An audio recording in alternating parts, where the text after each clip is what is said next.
Thank you for your service, jury. Thank you.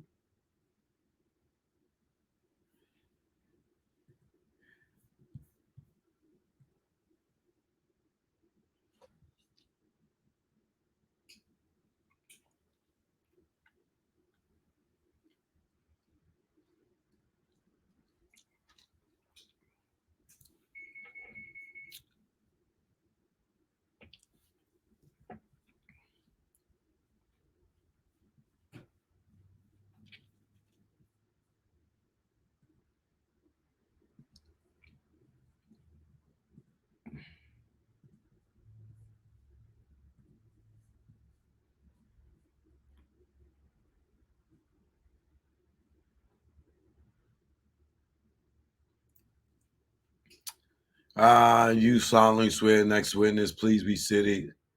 Do you understand now? Yes, I do. Thank you for the first one. Which, uh, the witness, my first name is Devonta, last name Lee. First name is spelled Devonta, last name is Lee.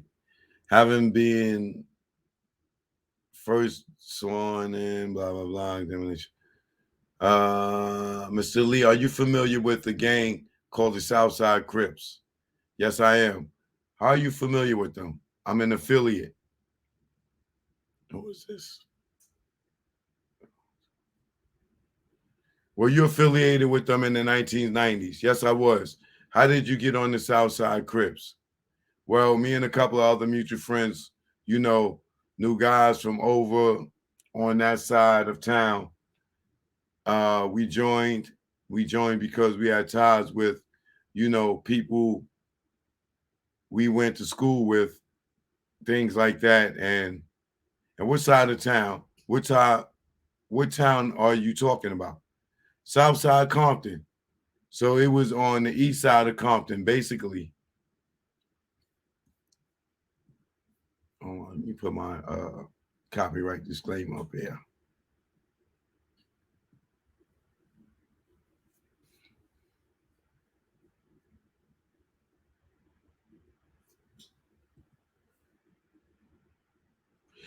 East side of Compton. Is that Compton, California? Yes, it is.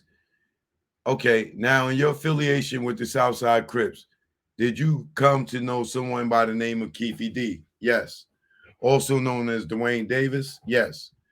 Okay, I'm going to show you what's been marked as grand jury exhibit number 2. Do you recognize the person on the screen right here? Yes, I do. Who is that? That's Keefe D. Okay. Now, was Keefe D also a member of the Southside Crips when you were a member of it? Yes, he was. And what was Keefe D's role? Keefe was basically a leader of the neighborhood, one of them. Okay, and is it fair to say, well, how did he get to be a leader? Do you know of the Southside Crips? Well, his family is very, very known in the neighborhood that I'm from, so he kind of like grew up in it. Also, he became, because he was real big in the drug trade. Niggas don't give a fuck. Uh, really big. He was real big in the drug trade. Start, making big moves so that elevated him. As far as his gangbang life and his stature. Is it fair to say that he's a well-known member and leader of the Southside Crips? Oh yeah, most definitely. And you say he had obtained funds through the drug trade. Did he have a little bit of money or a lot of money? He had a lot of money, especially then. It was a lot of money. And by then, are we talking about the mid 90s? Yeah, about the mid 90s. Can you explain to me, like, what does a boss do in a gang like the Southside Crips? Like, what's his role in the gang? Well, they have a couple of different roles depending on what kind of boss they are. So let's talk about Keefe. Like, what was his role? Okay, well, his role was he was a financier for one. Whatever we needed, we obtained. We got it easy by a boatload. You know what I mean? Yeah. And then he was able to then puppeteer things. He can, he can tell you to do things, have you do things, stuff of that nature. And let me ask you in a different way. If KVD told you you were going, oh, wait, and let me ask you in a different way. If KVD told you were young back then, right? Right, right. Is KVD much older than you? Yes. He's about 12 years older or something like that. And if KVD told you to do something, would you do it? At that time, yes. At that time, KVD was what? How old is KVD right now? 60?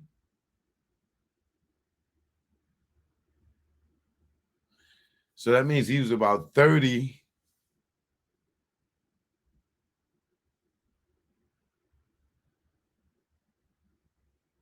which would make this kid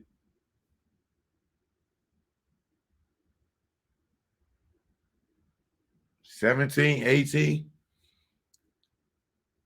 And if KVD told you to do something, would you do it? Would you do it? If KVD told you not to do something, would you not do it? Yes. And we were talking about, again, the mid 90s. Yeah. Yeah, we're talking about the mid 90s. Do you know somebody by the name of Orlando Anderson? Yes, I do. And I'm going to show you, grand jury exhibit number 3. Do you recognize the person in grand jury exhibit number 3? Yes, I do. Who is that? That's Orlando Anderson. Did he go by another name? Yeah, Baby Lane. And I could tell, and I could tell it kind of affects you a little emotionally to see him.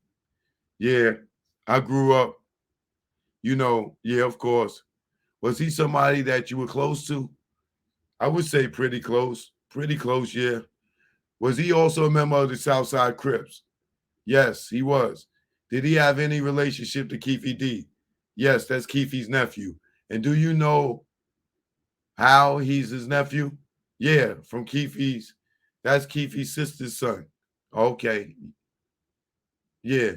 Now, in the Southside Crips, was being a blood relation to somebody like Keefe D important, or did it give you status?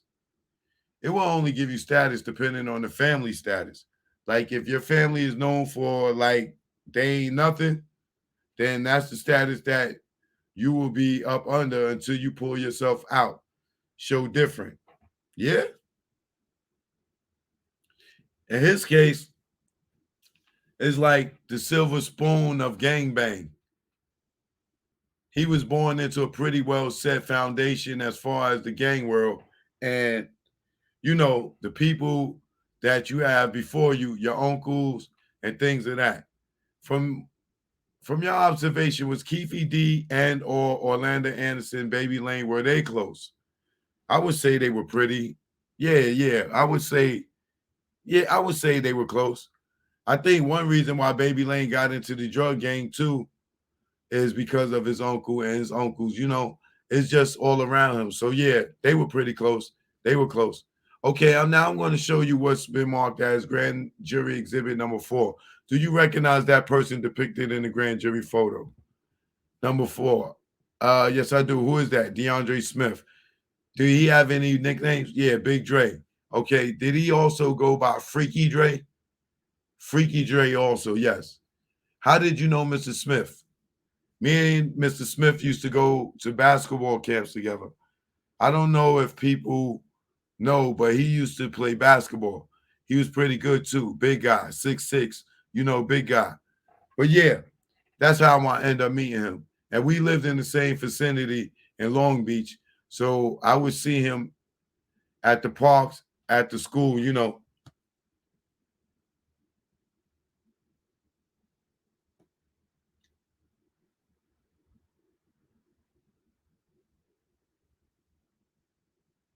He's from Long Beach, huh?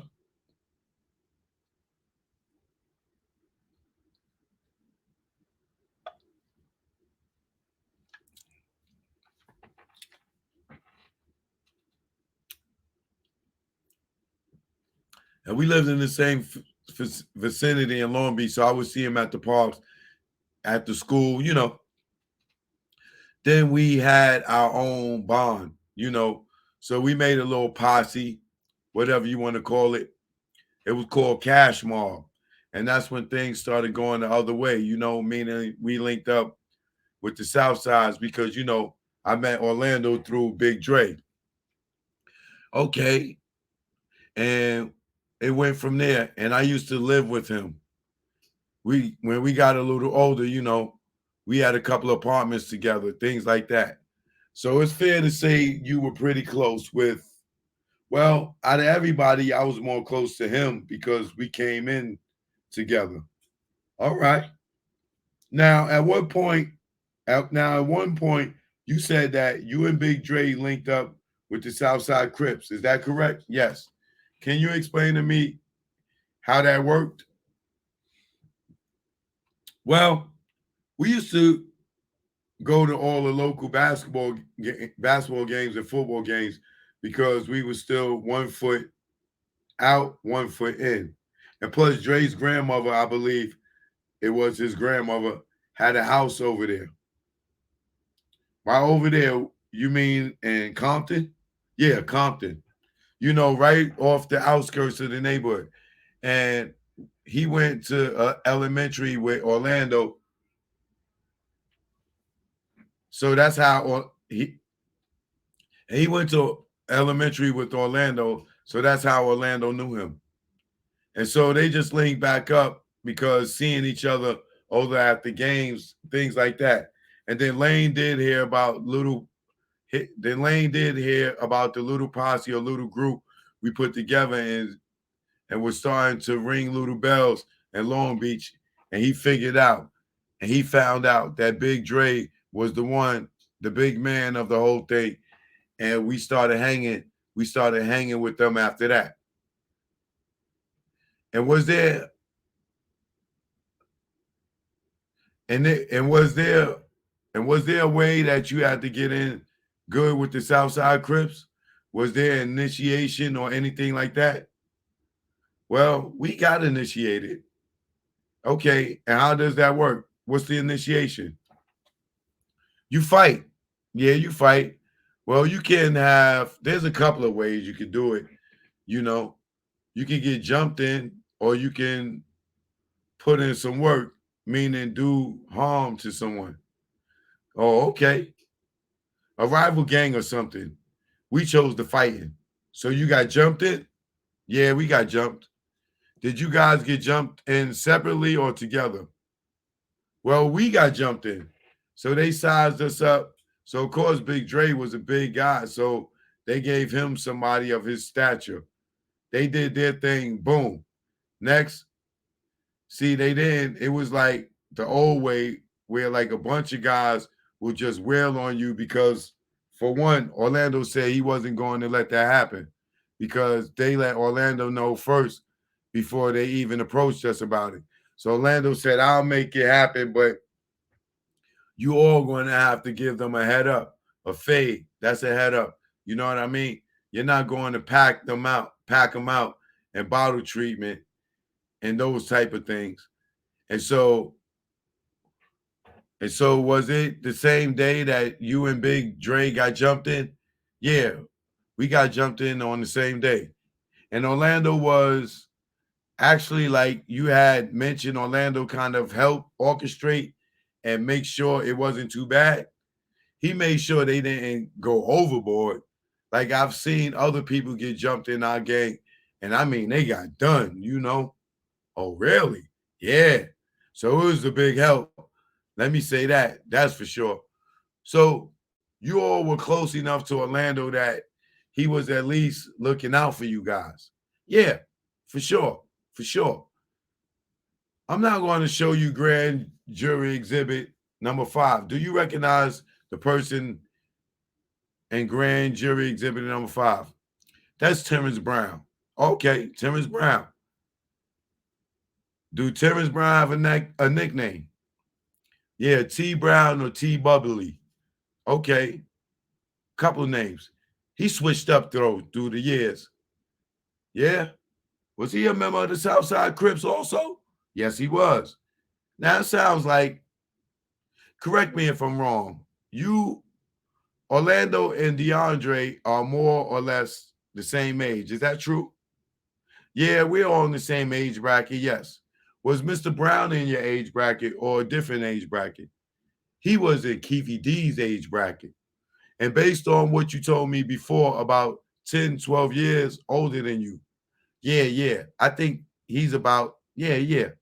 So was he one of the older guys, the big homies? As far as T Brown, yeah, he was, yeah. All right.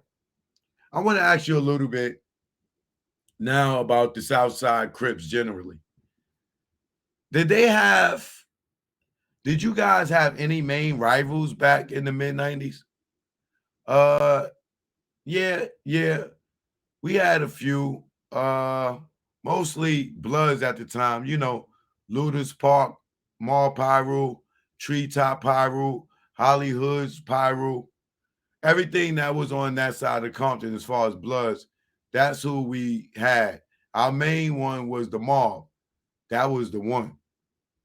And so Mall Pyru, was that the main rivalry? But any blood gang would be a rival? Right, correct. On that side of Compton. Now, while in the mid 90s, were you familiar with somebody, the rapper known as Tupac Shakur? Yes. Okay. Now, did you become aware of him joining a record label? Yes, when he joined Death Row Records. To your knowledge, as somebody who was in the gang, to your knowledge, was Death Row Records associated with any gang out of Compton? Yeah, they were the mob. Yeah, that whole situation was the mob. Okay. And by that, you mean Mob Pyru? Mob Pyru, yes, correct. And that was the blood gang you guys had a real issue with at the time. Yes, correct. Now, are you familiar with the head of the Death Row Records was? Yes, Marion. Marion Suge Knight. Marion Suge Knight. And were you aware of his affiliation as well? Was I aware of his affiliation? Yeah, yeah, yeah, yeah. Everybody that knew him knew that's where he's from. And where being from meaning Luda Parks, Mall Pyru, and where being from, and where being from meaning, Luda's Park, Mall Pyru. Now, is it fair to say that Mall Pyru was closely associated with Death Row Records and Tupac Shakur? Yes. And so Mall Pyru was hanging out with a lot of rap artists and R&B artists at that time. Yeah, there were a lot of artists, but yeah, that's what they were doing.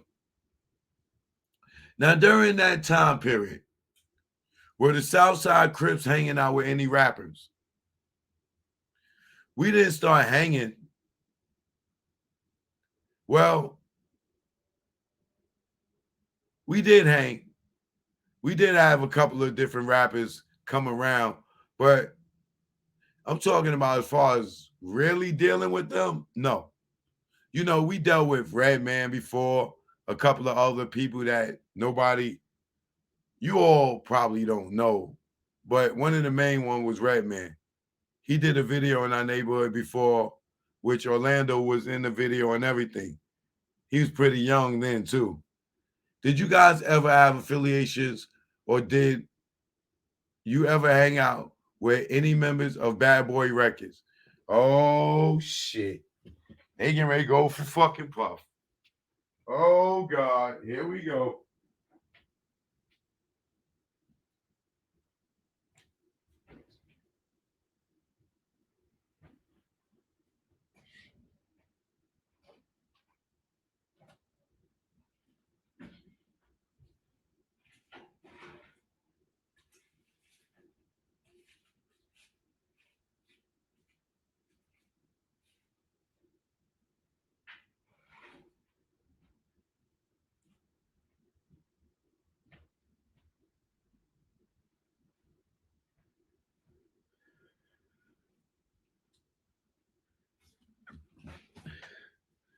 Yes.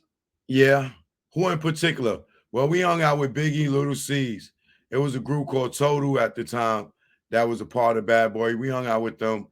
The whole Bad Boy basically lineup, the whole Bad Boy basically lineup besides Little Kim. Never ever seen Little Kim personally or with them. And so Biggie, you're talking about Notorious B.I.G. Christopher Wallace, correct? Were you aware of who the head of Bad Boy Records was at the time? Oh my, yo, Puff, you better lawyer up, nigga. Yeah, most definitely. Who was that? That was Puff, Sean Puffy Combs. And then, did you ever hang out at a party with Mr. Combs? I've been to a hotel party. And was it common or uncommon for Southside Crips to provide protection for Bad Boy artists when they were out in California? How you just jump to that? Yeah, yeah, it became on a regular basis when they come around. They did one out here too. They did a show out here that we provided, protection. And when you talk about this type of protection, you're talking about the Southside Crips providing protection for Bad Boy Records? Right, right. They were scared of Suge. Oh, so they were scared of a particular threat. And that threat was, yeah, that was the only threat they were worried about was Suge. Okay. And is it fair to say that some of that threat also came from Suge's gang affiliation, the Mar Pyru people? Yeah. Oh shit. Puff, you better lawyer up yesterday, nigga. You better lawyer up yesterday, nigga.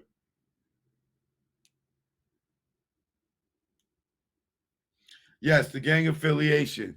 And not only that, but Tupac going to death row and telling them that, Biggie and them, I mean, Puff and Biggie and them had something to do with it when he got shot up the first, the first time. He really believed that they did it. They probably did it. I don't know. But that right there added fuel to the fire. So it was like anytime that any Death Row affiliates or anybody that dealt with Death Row, if they see anybody from Bad Boy, it can go all bad. Oh, shit. This is about to get ugly.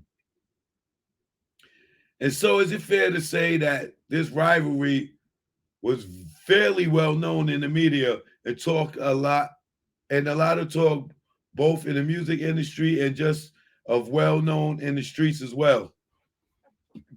Yeah, it started the whole East Coast West Coast thing, right off the top, like bam.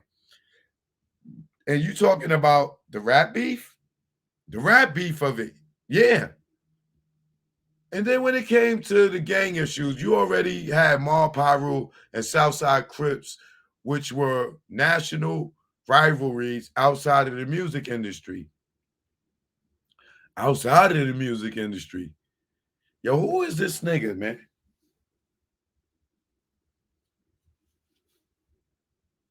This nigga gonna get niggas RICO charges, bro.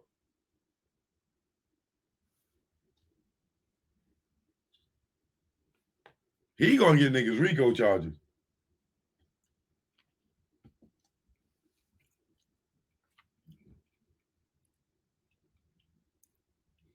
And then you also had them now associated with various rap groups. Mar Pyru being associated with Death Row Records and Southside Crips now being associated with Bad Boy. With Bad Boy, okay. Right. Okay. Did that or did that not escalate? Oh, yeah, it escalated for sure. It escalated. One thing, somebody need to check this nigga record and see if this nigga got a case or some shit. For him to be a gangbanger, he's sure doing a motherfucking lot of talking, boy. I mean a lot.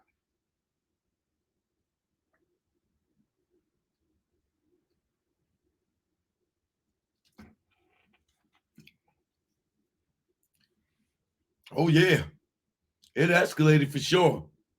It escalated. It escalated it. One thing about it is, what a lot of people don't know is Keefe D, before Suge Knight got the record company, it was going to be called West Coast Bad Boy. What?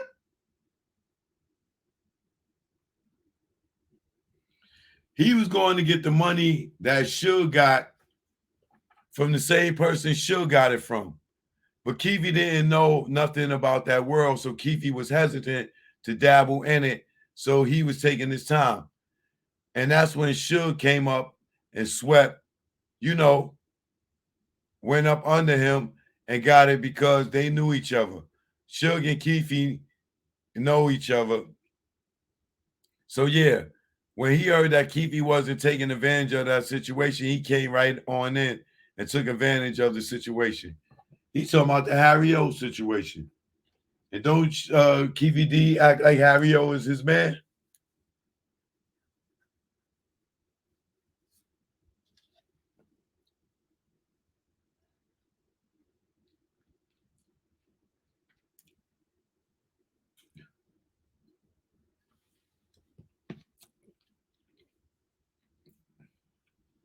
And you know this based partly on your conversations with Keefe D and conversations that were had around Keefe D. Right, right, right. All right. Now, when it came to providing security and managing the relationship or managing Southside Crips' relationship with Bad Boy, who would be the person that was running that type of relationship? As far as, okay, well, Keefe ran the relationship. Keefe D? Yeah, Keefe D ran the relationship with them and it trickled down to Orlando. Uh-huh. And we're part of Orlando Circle. So, and we are part of Orlando Circle. So that's where the security part came in, or, that part of what was going on. He was like, yo, don't worry, my nephew, pop, pop, pop, boom. And that's how we got, engaged to everything through Keefe. So it's through Keefe to Orlando, and you were a part of Orlando's clique. Yeah. It's like a tree, man. He's up there, and then it goes down all the way down to the soldiers. And you, Orlando, and Big Dre were kind of like the soldiers. Yeah. Orlando, he was, but wasn't. Orlando was a soldier if he wanted to be at times. You know what I mean? Like, it was like he was high. At that age, he was up there. He had a lot of money too. So then he didn't have to do as much as we did. But yeah, he was definitely, if he was, in this world today, he would say he was a soldier regardless. That's what he would say. Okay. All right. Now I'm going to direct your attention, given the whole context, I'm going to direct your attention to an incident that occurred in September of 1996 at the Lakewood Mall. Are you familiar with that incident? Yeah, I'm very familiar with it. Were you at the Lakewood Mall incident? Yes, I was. And you know what I'm talking about, right? Yeah, I know exactly what you're talking about. So tell me about this Lakewood Mall incident from September 1996.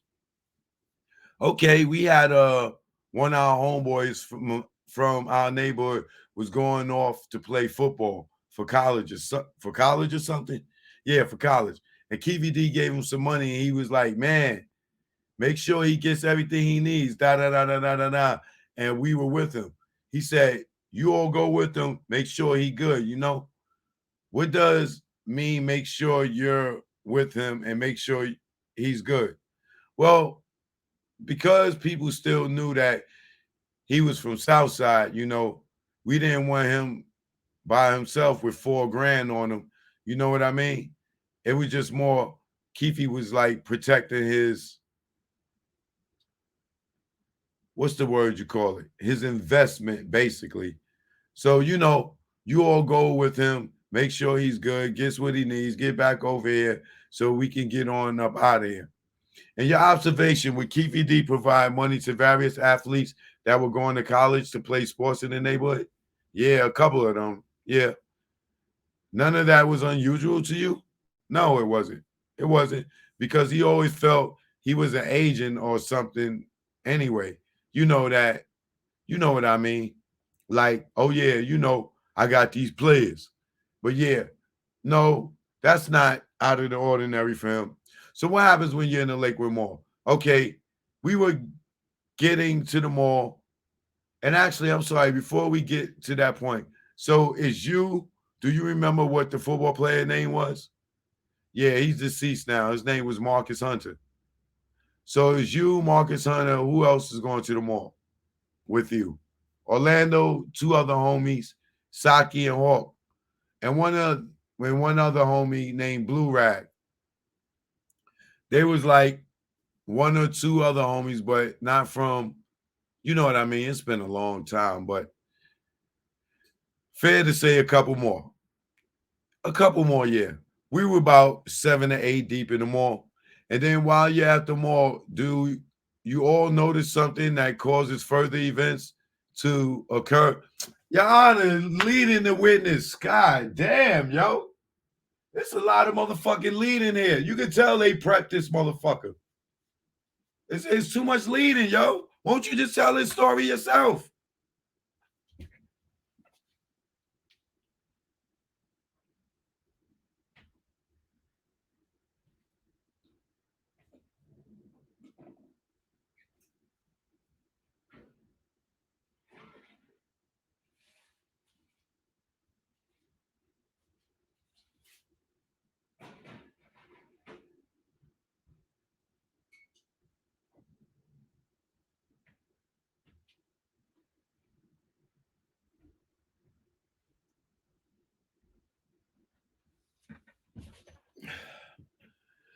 Yes, well, we were coming from one end, and Death Row affiliates were coming from the other end of the mall. We could see them, malls are wide open. We could see them. They had Death Row hats and Death Row shirts and the chains and all the memorabilia, what that they wear. We seen them. We already knew what it was going to be. They screamed out, Death Row, and we screamed out, South Side. And that's when everything just collided. Why they yell out Mall Paru or whatever? Why would they yell Death Row? And by colliding like that, just so we can envision what you're talking about, are you all running at each other and just throwing punches? What's happening? Yo, leading the witness, leading, Your Honor, leading. No, we didn't run at each other, but we were walking towards each other while everybody's yelling out, Southside Compton, da da da da da. And when we got close enough to them, the homie Marcus Hunter, that's when he see Trayvon. They play football together, have ties. And he grabbed the chain and hit him and knocked him basically out. Wait. And he grabbed the chain and hit him and it knocked him basically out, basically for a second. And I'm sorry, you keep saying he and him, so it's hard to keep track. Okay, well, Marcus Hunter grabbed Trayvon's chain and hit him. And when he hit him, that's when the whole brawl spilled over from that. I thought Orlando Anderson took the chain.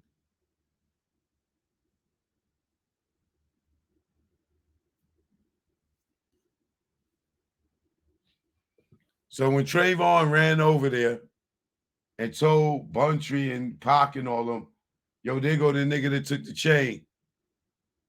He know Marcus Hunter. Them niggas played, they was on the same football team. So why would he lie and say Trayvon? Why would Trayvon say that Orlando took the chain?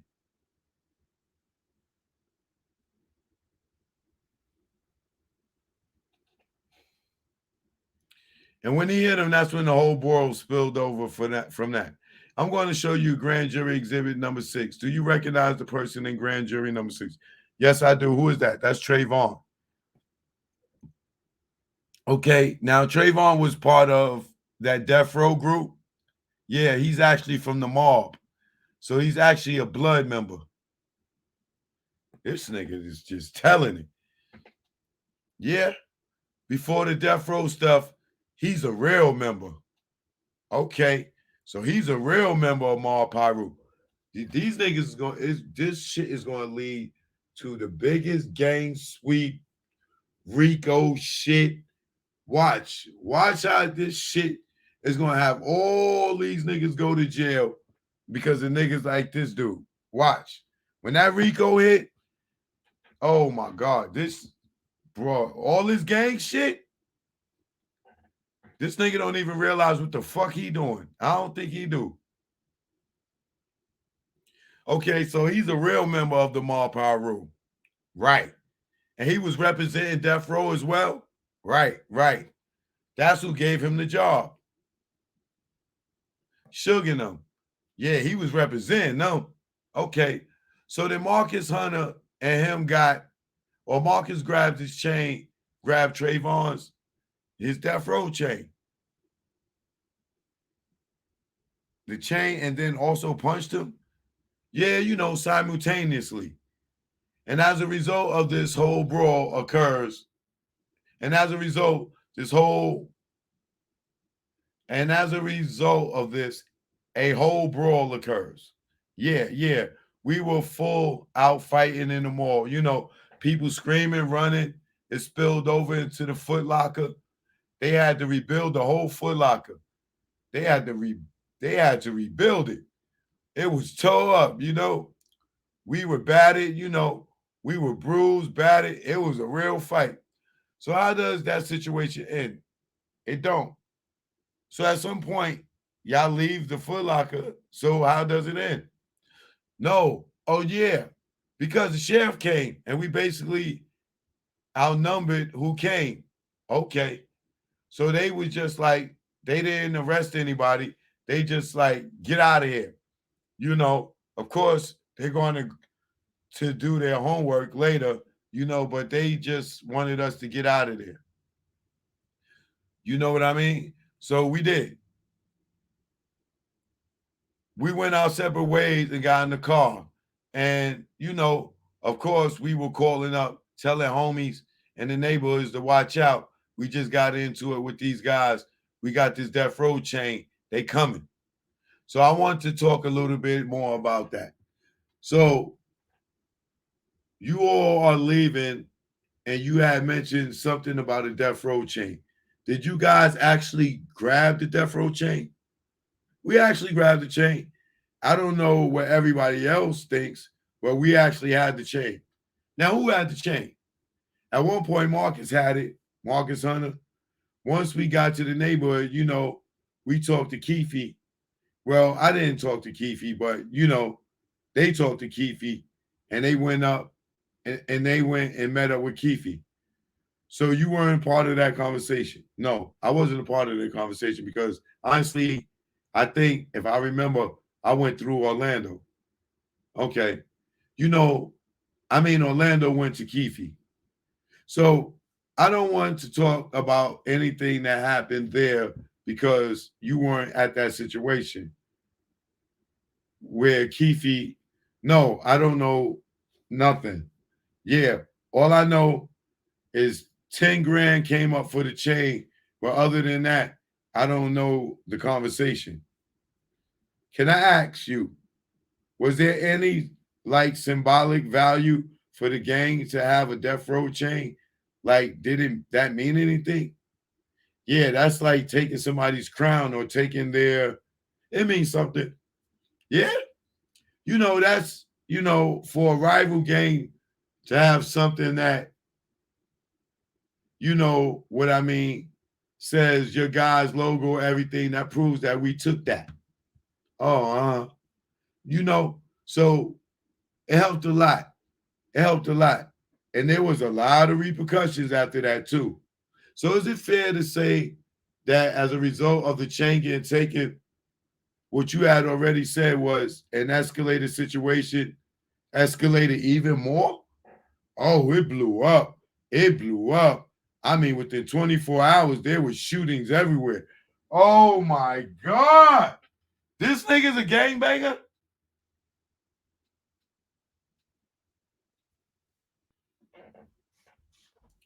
Cali. Cali. Y'all, a bunch of y'all niggas is gonna go to jail for some old ass murders and old ass shit. I don't know who this nigga is, boy. But he gonna get y'all in a bunch of motherfucking trouble. Cause this shit gonna turn to some Rico shit just because of all the gang shit. Oh, it blew up. It blew up. I mean, within 24 hours, there was shootings everywhere. We couldn't go, to the neighborhood stores, instead of going, this is a neighborhood you grow up in, so you can go to the neighborhood stores by yourself. At this point, you couldn't. You had to have a few people waiting in the car, a couple jump out with you. You're watching your back. It was real critical at that point. Is it fair to say it was some kind of like a war zone? Oh, definitely a war. It was definitely a war. Now I'm going to fast forward to the incident where Tupac Shakur was shot and subsequently killed. Are you familiar with that incident? Yes, I am. Now, did you go out to Vegas that weekend? No. I was supposed to go out there, but we got raided for the fighting stuff.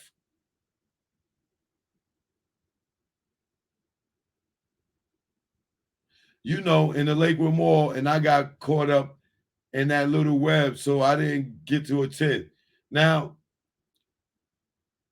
and I've been to other fights, so that's why I know I would have been there if I wouldn't have got arrested.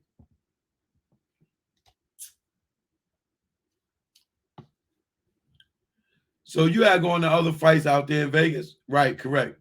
And do you remember like a fighter that you went to see out in Vegas? I went to see McNeely and Mike Tyson fight. Now, in that instance, how did you get tickets? Keefe D? And so Keefe D did you go just you and Keefe D? No. It never happened that way.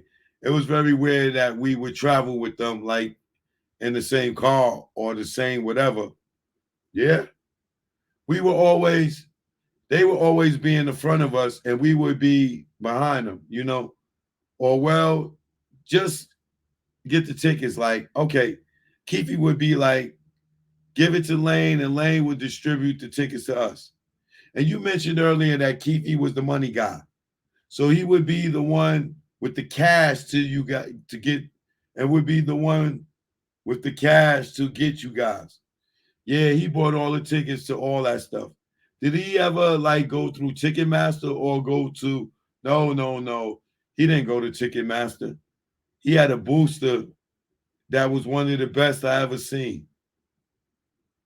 There's not a game, a fight, or nothing that KVD wouldn't attend. And I'm talking about front row seats type stuff. And how the guy get the tickets, I don't know.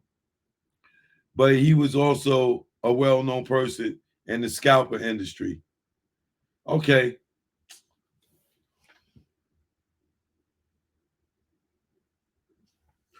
Y'all know why they setting this up, right?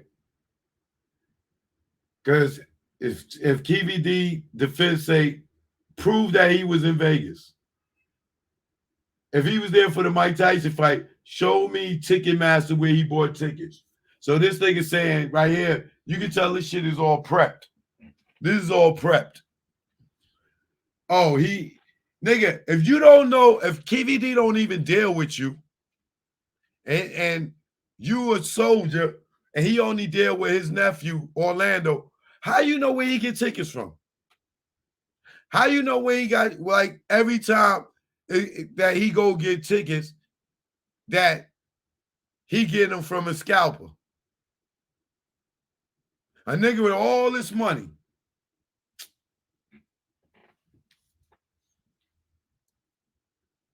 The scalping world? Yeah, the scalping world able to get tickets and stuff. All right. So you're in jail. Uh-huh. While your friends and the big homies are out to go see a fight. Is that right? Correct. And that was the Mike Tyson Bruce Seldon fight, right? Yes. And this is the weekend of September 7th, 1996, right? Yes. And so this is a pretty shortly after the Lakewood Mall fight. Yeah, yeah. That's one reason why it really spilled over here. That's why, you know what I mean? That's one reason why. Now, fair to say, because you were, who got this nigga to talk? Reggie, you got this nigga to talk?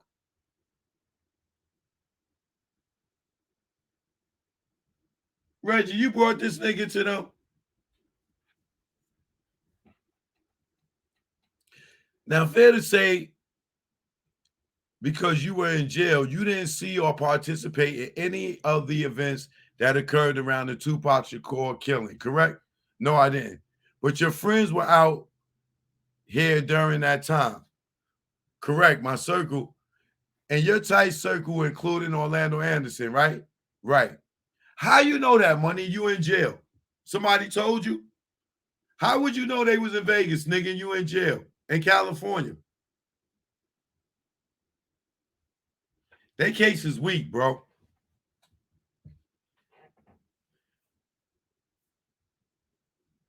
When you were in jail, did you hear about the fight that occurred after the Tyson Seldon fight? Actually, yes, I did. I was, at the time, I was, you know, when I don't know if you're familiar with as far as gangs and stuff, as far as how they go. But if you're a documented as a Crip, Blood, or something, they take you to those modules. So I was in the Crip module where it was nothing but Crips, and I was wondering why gang came to my, my cell.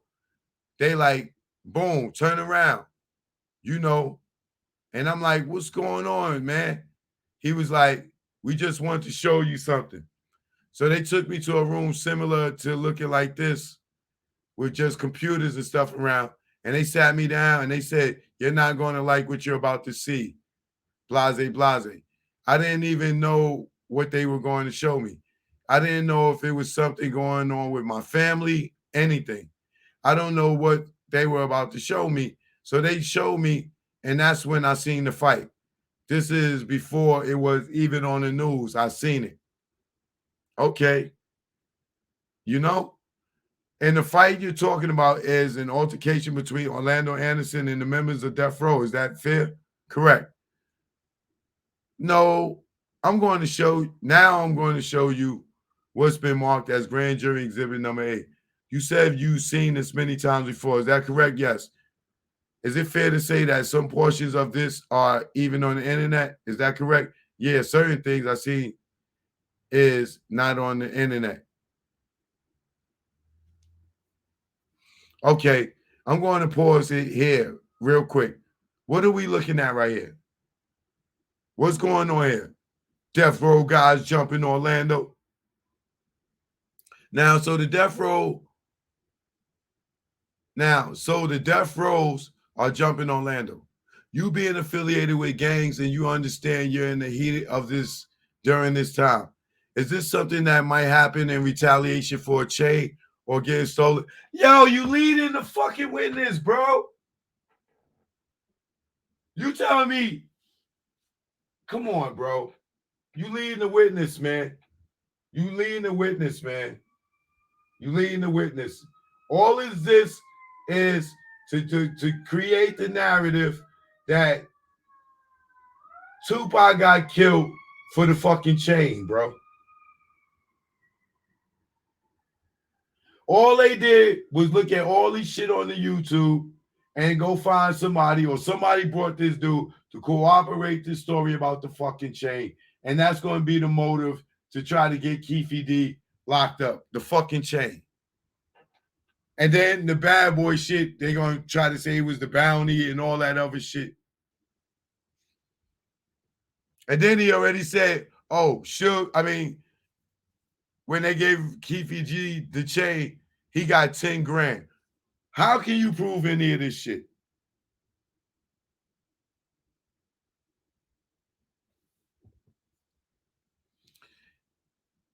It is something you might even expect to happen for a chain getting stolen. Yes, if not worse. I'm going to continue to play.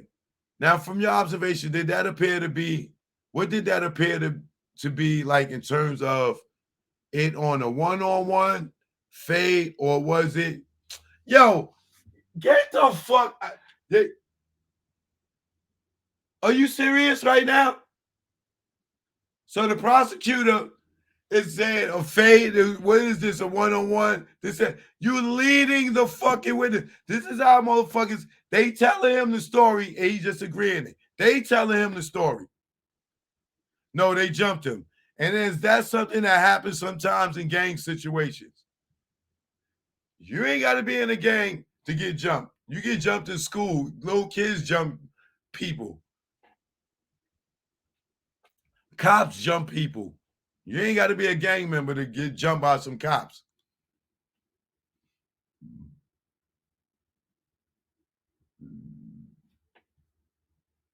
Is that something that happens sometimes in gang situations?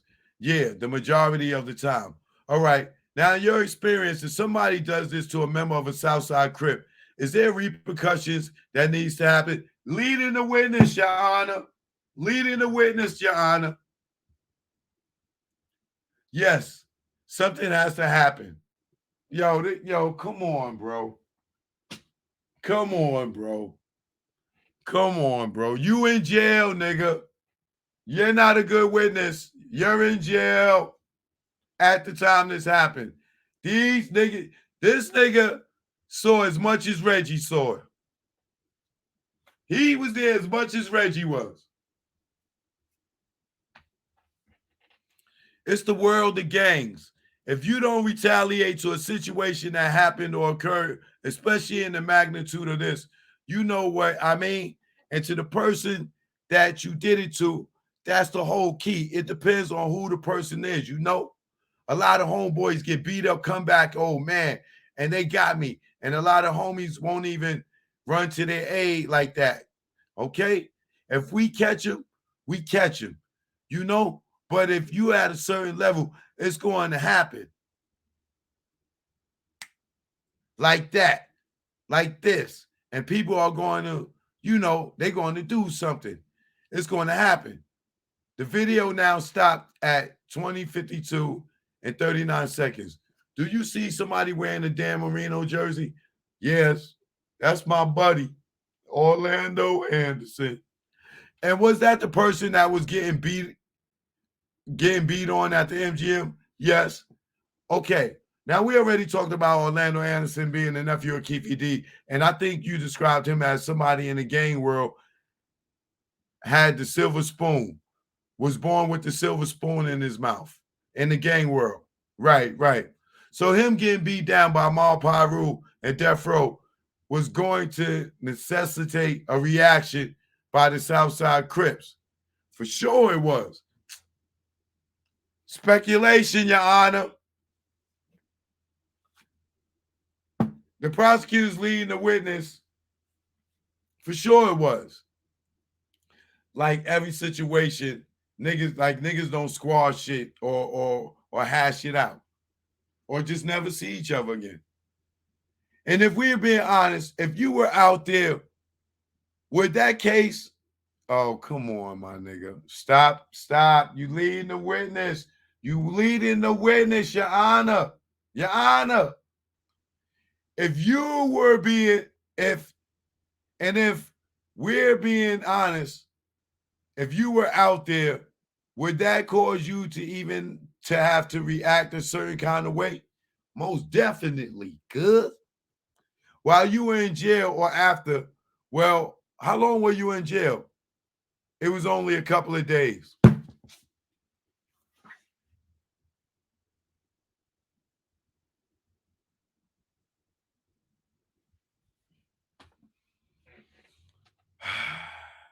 Did you meet with any of your friends that were out in Vegas that week? Your Honor. Speculation. Did you meet with any of your friends that were out in Vegas that weekend? Yeah, well, me and Dre were living together at that time. Yeah, and Dre came home and told you that they killed Tupac, right? That's what y'all get ready to tell us next, right? Sure. I already see it. I fucking already see it coming. Yeah, well, me and Dre were living together at the time, Big Dre. And then I met, with Orlando. And his arms was like in a sling because they had dislocated his shoulder. So how the fuck he did the shooting with a dislocated shoulder? Thank you, buddy. Thank you. Keep running your mouth.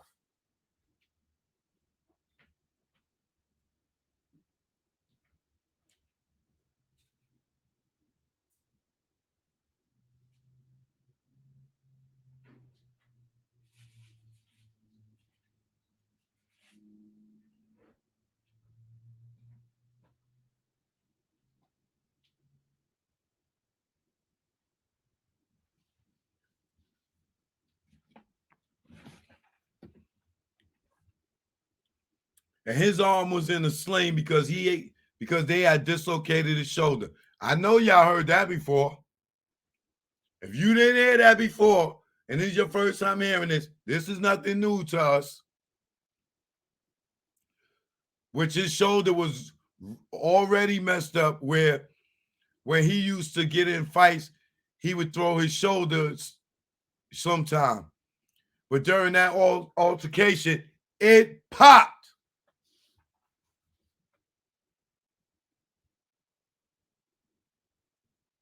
Hello? And y'all don't believe Suge. Y'all believe Reggie over Suge. This nigga with a whole dislocated shoulder bust 14 shots. Oh, leaning over a nigga out the window. Sure. With his fucking arm out of his socket. Right. Keep believing Reggie. Okay? Keep believing Reggie. So he will always keep a sling. Everywhere we go, cars and everything, he keep one because sometimes he never went through to get the surgery and all that. So yeah. I linked up with them. I didn't link up with Keefe. I seen Keefe and T Brown, but they got to the hood, they, once they was with us for a few minutes, then they went and they did them because Keefe lived in the hood too. So he went around to his house and chilled. But I was around Big Dre and Orlando. Now this motherfucker trying to say he seen them soon as they came back in town. Yo, get the fuck out of here.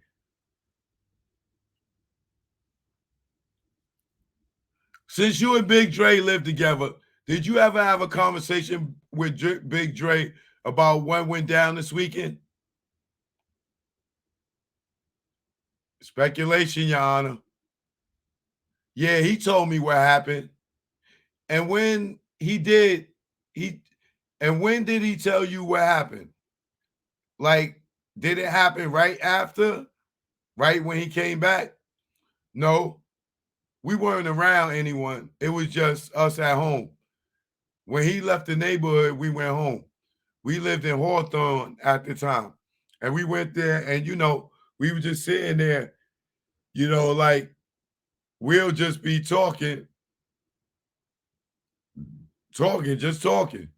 I'm like, man, that's messed up how they did Lane. And he was like, yeah, man, this happened and, we seen them, we was going to the 662 club. And so wait, I'm going to break this down a little bit. Was it weird for Orlando Anderson to be by himself, given the fact that you all were in kind of situation? It was because we moved in groups. You know what I mean? That was very, especially with him not having Big Dre with him. What Suge say? Orlando was standing there waiting. It was a setup, right? Now, this nigga says it's not likely for Orlando Anderson to be by his goddamn self. But Orlando standing there waiting for these niggas to come running out. Okay. Now we all don't go, especially with him not having Big Dre with him. Now we all don't go to walk to the restroom with him, but it would have been Big Dre, and Big Dre honestly asked him, like when he said he was going to the restroom, and Dre's like, "Oh, I'm gonna go with you," and Lane told him, "Nah, man, I'm gonna go. I got it. You stay here. You stay right here. You know what? Man, get the fuck out of here." So this he, yo, bro,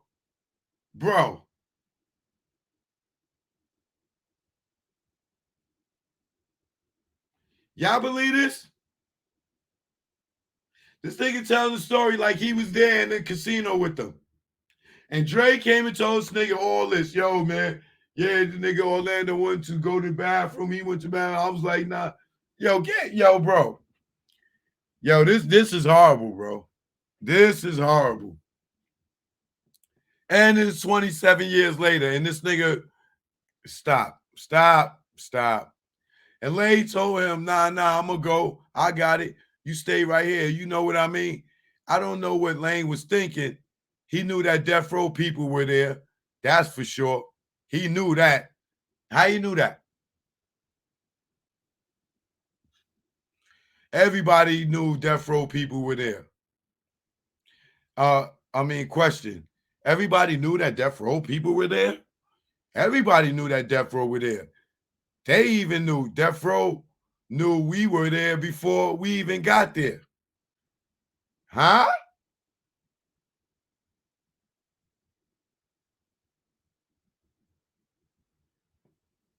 Nigga, you wasn't there. Everybody knew that death row were there. How the fuck, nigga, you was in jail. They even knew. Death row knew we were there before we even got there. Nigga, you there or you not there? I mean, not we. I'm saying we as in the neighborhood. How would you know that? Yeah. They coached the shit out this dude. They coached this nigga like goddamn Pat Riley. Yeah. Big Dre yeah. Did Big Dre tell you about what happened at the fight? Did he see the fight? Did he see the aftermath of the fight in terms of Orlando getting beat down? No, he didn't see it, or he would have been right there with him. But they linked up after Orlando got together and walked off and met up with his uncle. Uncle Keefe D? Yes. At some point, was there a decision made? Big Dre tell you what the plan was after leaving the MGM Grand? Yeah. Well, they didn't have nothing like set in stone what they wanted to do, but the whole idea was to catch him. And catch who? Tupac and Suge. Now, did you find, yo, bro, this nigga was in jail, y'all. This dude was in jail, y'all. He was not there. Where is he getting this story from? Dre told him all these details. All these details, sure. Now, did you find out how they got firearms, or did they bring firearms with them? How did they have the firearms? Zip. Get the fuck out of here. This is bullshit. This is bullshit. This is bullshit. This is bullshit. This is bullshit. This is bullshit. This is bullshit. They fucking they sat this nigga down and showed this nigga murder rap and told that nigga, yo, you in trouble. We gonna get you off your shit. We need you to read the script. Zit gave them a gun. Get the fuck out of here.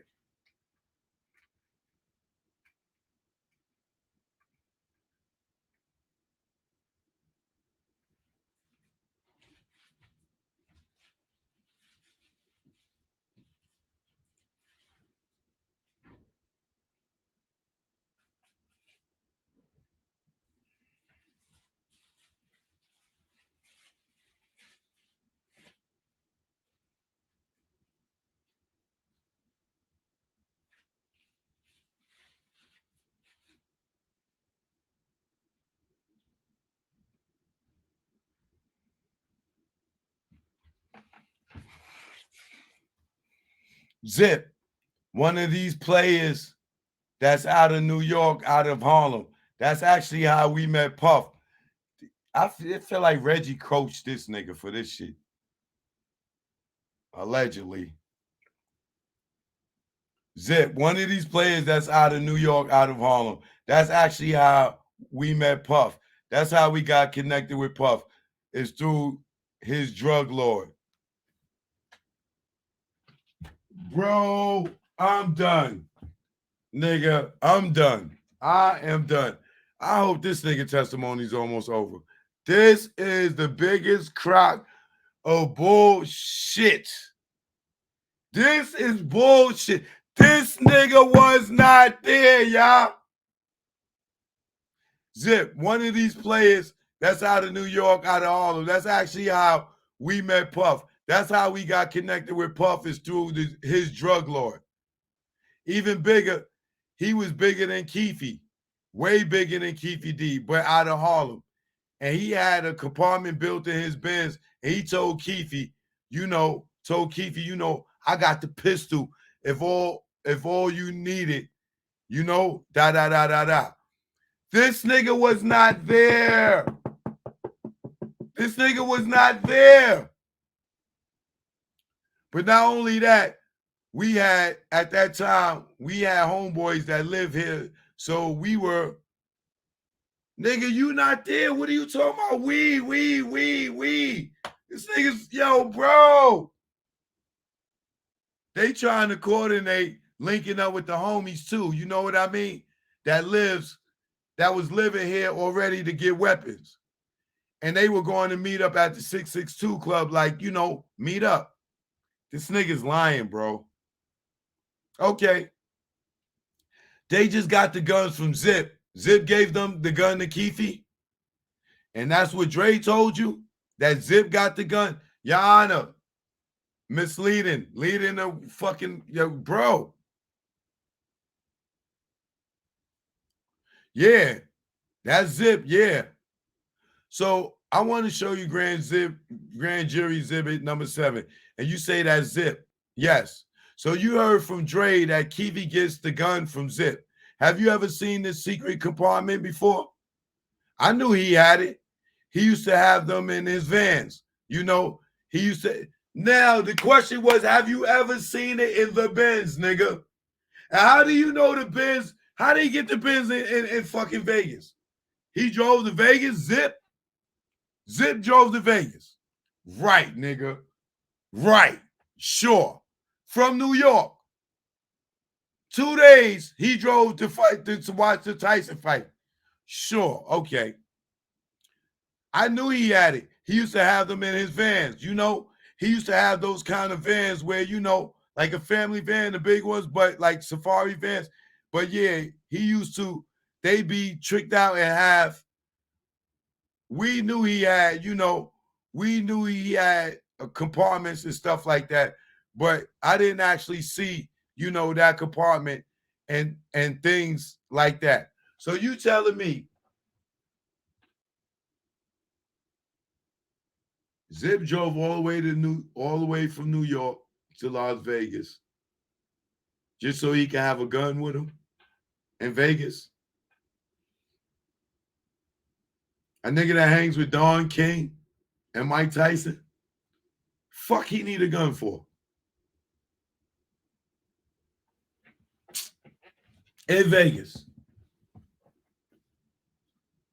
All right. So Dre tells you the plan is to link up with everybody, go to 662. Why 662? What were they expecting to happen? Who were they expecting at 662?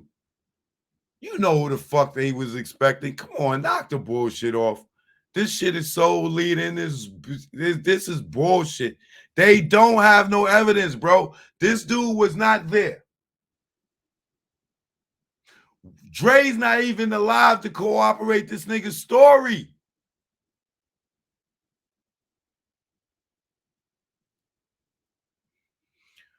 Well, they knew they were going to bump into Suge or Pac that night because Pac was supposed to perform there that night anyway. And so, for a record, 662 is what that means, right? Why don't you tell us? It spells mob. So on your phone, 662 spells mob out, you know? So this is the back in the day where you had to press a number one or two or three times. Correct, right. All right, so 662 corresponds mob. Yes, it does. Now, and you had mentioned that KVD was trying to organize people. You guys had out there also to go to 662. Is that correct? Correct. Well,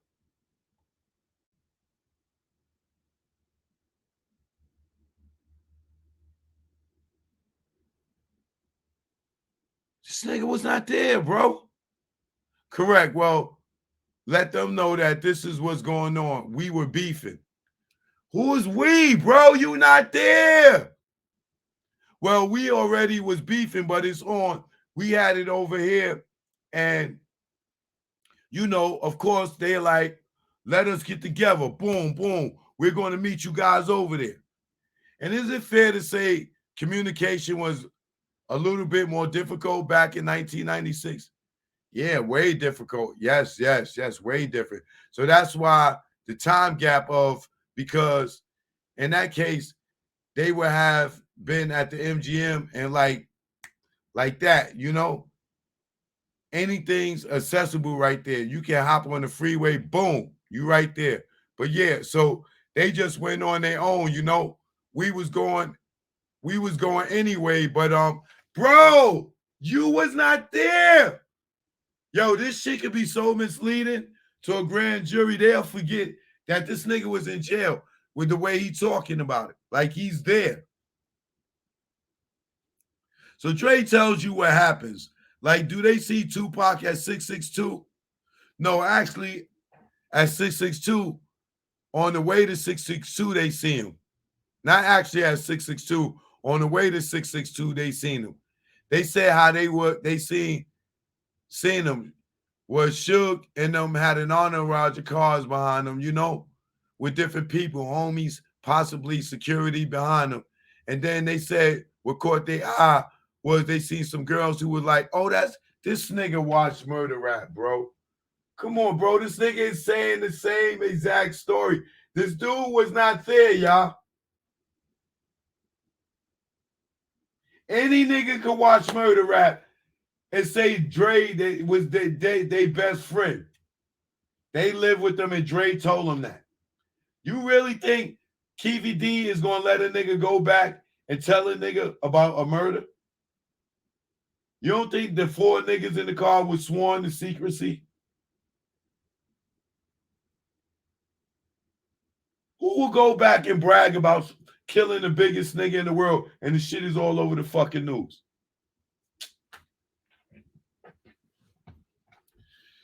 They heard it screaming out the car. We know.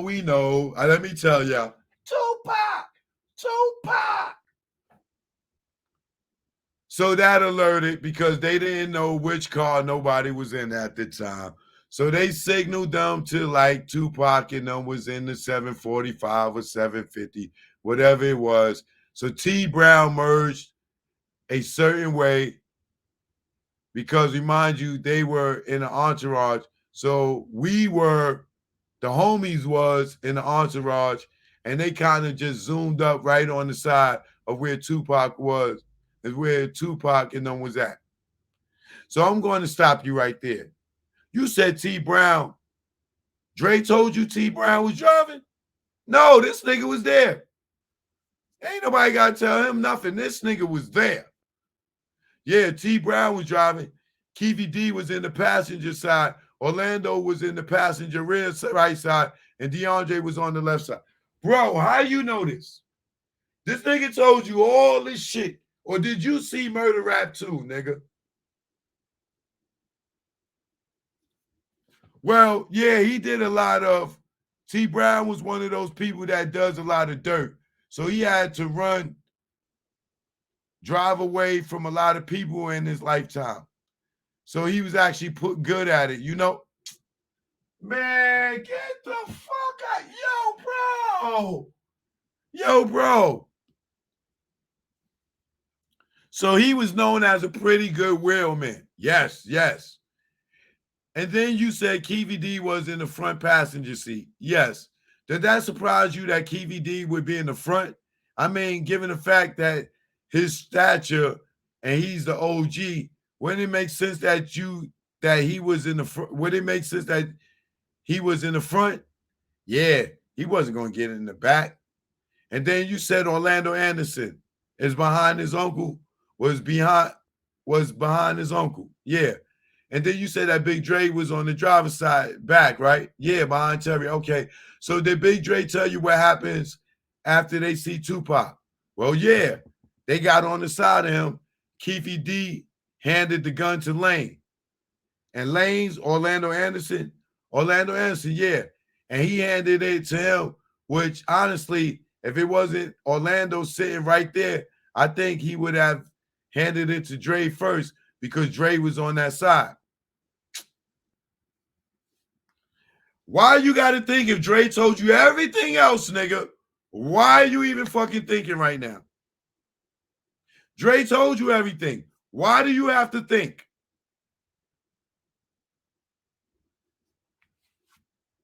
And he handed it to him, which honestly, if it wasn't Orlando sitting right there, I think he would have handed it to Dre first because Dre's on that right side. Nigga, motherfucker, it's easier to hand it to Dre than to fucking Orlando if he's in the fucking passenger seat. You go like this. The nigga behind me, I got to try to turn all where. It's better for me I can pass it to Dre just like this. Easy. It's easier to pass it to Dre than Orlando. This nigga's cat, bro. But knowing that just what happened to Orlando, hold on. But knowing that just what happened to Orlando, he's going to give Orlando the chance to redeem himself in certain kinds of ways. You know what I mean? Like, I'm going to give you the option to do your thing. You know what I mean? So in gang culture, it's typical that the person who took the beating, yeah, gets the revenge, right? Because who's going to take the initiative if you don't want to take the initiative for yourself? Would it be fair to say that would be expected of Orlando Anderson? Oh, for sure. He wasn't coming back to Compton with nothing being done. That would put smut all over with everything that he feel he gained by being in the gang world and what level he was on by him going back after getting stomped out like that. Now, everybody, feels that what you are, you know more. You know what I mean? And so you have the gun being passed from Keefe D to Orlando? Uh-huh. How? He was not there, lady. He didn't see anything. That's what Dre told you? Yeah, that's exactly what he told me. But is it fair to say that Dre told you that Tupac vehicle, the BMW, is actually on the driver's side? Is that correct? Correct. And so what does Dre tell you happened after KVD passing the firearm to Orlando? All right. When he passed the firearm to Orlando, Orlando didn't have a clear shot. Big Dre is 6'6". At this time, he's 370, 400. He's big. And you're not going to be able to lean over a big guy like that and my time of knowing things, you're not going to reach over like that because shells would have been popping all in Big Dre's face and all kind of stuff. He can't bend down or anything. He's too big. So Dre said that he's on my side. Basically, I'll do it, basically. But it was, you only have a split second. So the way I'm saying it might seem a little slow, but this is how he did it. Lane couldn't get a clear shot. Boom. Dre said, hey, give me the pistol. Got the pistol. Boom. Did his thing, did the shooting. Now you hear a lot of speculation about the big arm. Man, get the fuck out of here, bro. I'm done with this nigga.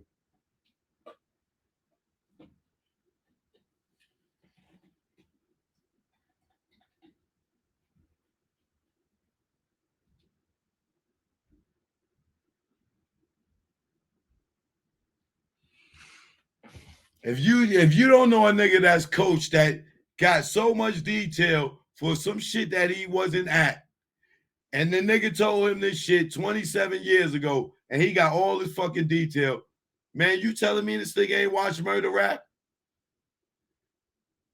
He didn't look at what they had, the big arm. Like, this nigga said, boom, boom, this did his thing, did the shooting. Now you hear a lot of speculation about the big arm. We're not going to go into any of those things. Yeah, just what other people are saying. I just want to hear what Dre told you. That's exactly what Dre told me, that he did the shooting. Okay, Dre told you he did the shooting. He did the shooting.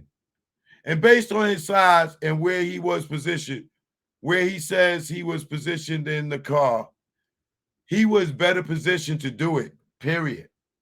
Okay.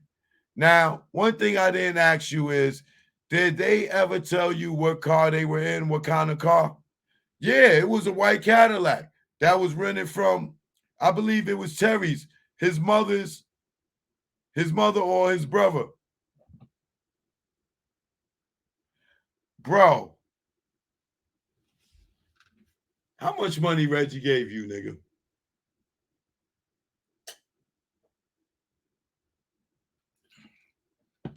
How much money Reggie gave you, brother? You neighborhood, and you would rarely get up here and tell all this shit in detail, like you was there. You would do this to DeAndre's family. You would do this to this man's family and make his family the target of motherfucking Tupac crazed fans. Do you know that motherfucker? You are putting a target on Tupac family, on Dre's family back after this shit is dead and over with, fam? Just because Dre is dead, bro. Why would you do that to his family? And this supposed to be your friend you live with?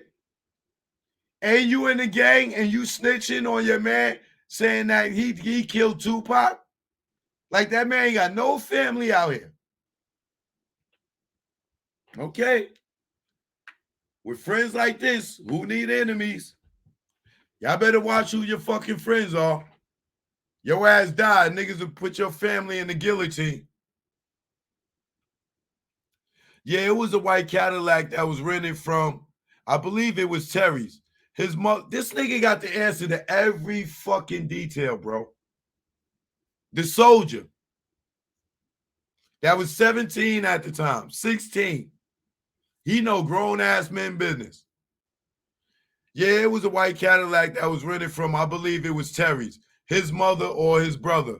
I know his brother used to rent a lot of cars for him. I don't know which one. It was brown. I don't know which one. Yeah, but yeah, it was a Cadillac. Wow. And did Dre tell you what happened after Dre shoots? Yeah, he said after he did the shooting, the entourage that was behind Suge and them, they said once they was about to hit that corner, that a few shots occurred from what I heard back then was Trayvon and them trying to chase Lane and them down.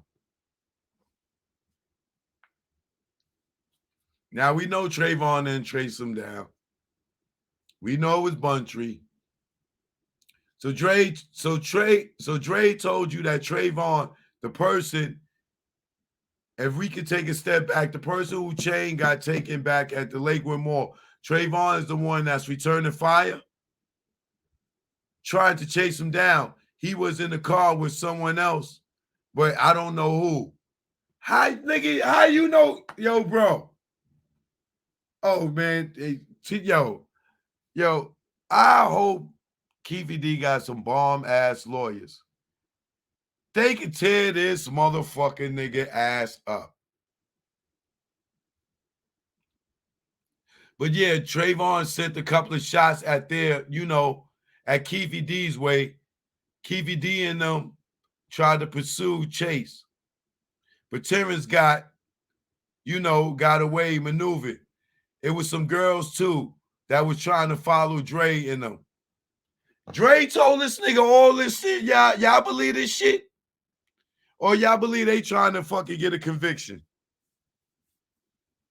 This nigga's coached so fucking good, bro.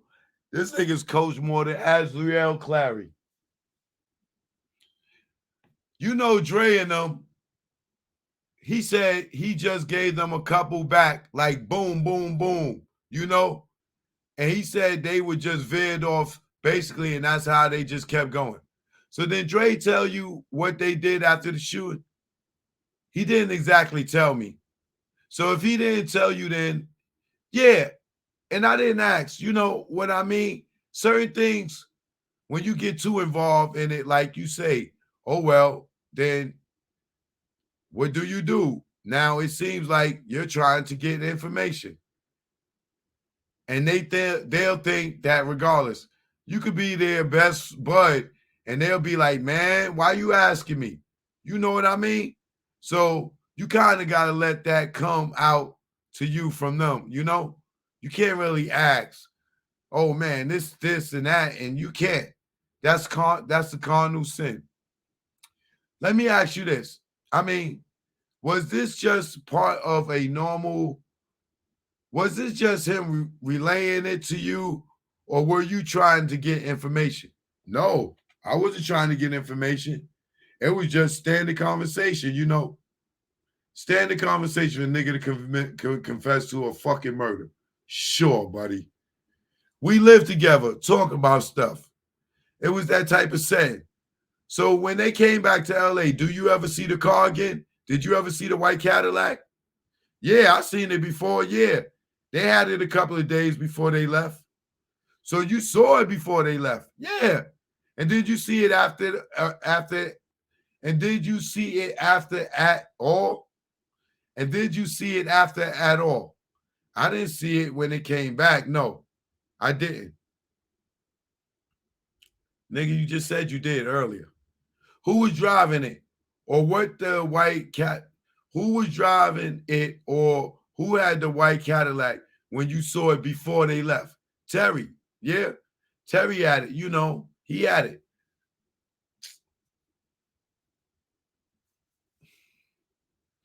Terry had it because they said Terry was the driver at the killing. So they trying to put Terry in as the owner of the white Cadillac that they could not prove for 27 years until now. Sure. Okay, so obviously this whole thing ultimately you learn that Tupac dies, right? Correct. And this is a whole worldwide story, right? Yes. So why didn't you come forward, sir? Why didn't you come forward then, sir? Why didn't you cooperate telling people that Dre killed people, sir? So you telling me way back then you knew, sir, and all the rumors that was floating around that Orlando did it, you knew that it was Dre, right, sir? Sure, sir. Sure. And amongst not just the world, but amongst the neighborhood, it is fair to say people are talking about what happened out in Vegas. Oh, yeah. And did Dre ever publicly go around the neighborhood saying, I shot Tupac? No, he didn't.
And did Dre ever publicly go around the neighborhood saying, yo, I shot Tupac? No, he didn't. The one reason he didn't is for one, you don't want the heat. I killed a rapper, Tupac, especially at that point. But he trusted to tell you. He trusted to tell you, and you know you wouldn't tell nobody, right, brother? Okay. And not only that, he didn't want to take the credit for Orlando.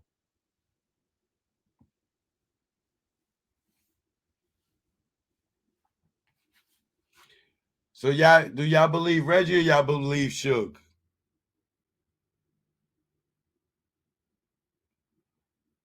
If Suge say it wasn't Orlando, y'all believe it was Big Dre?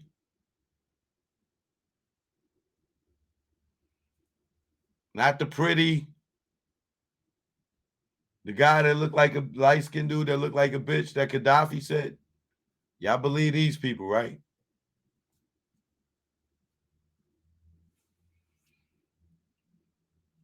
Okay, so he said he didn't want to take credit for Orlando.